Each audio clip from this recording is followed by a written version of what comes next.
Hi guys, welcome back to my YouTube channel. It's Mwalimu R Gigi, your favorite teacher in the 254. Advantages.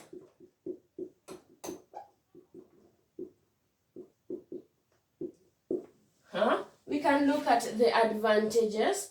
Advantages of thermal or steam power station.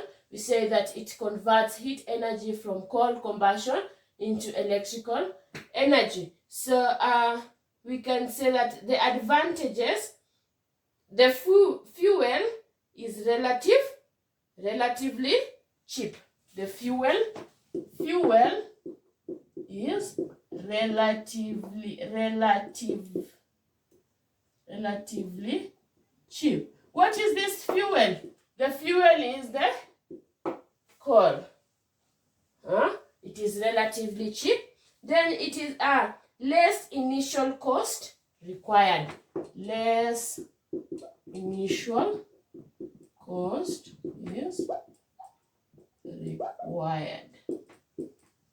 And then less initial cost is required. Then it can be installed at any place. It can be installed at any place.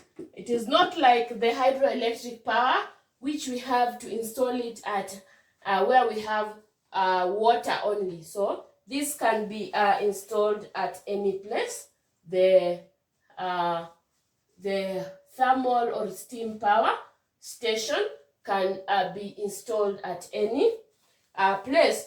So it requires less power, less places required. Requires less space. Then lastly, the cost of generating is less. Cost of generating is less. If the fuel is cheap, we can say the cost of generating is also less. So what are the disadvantages?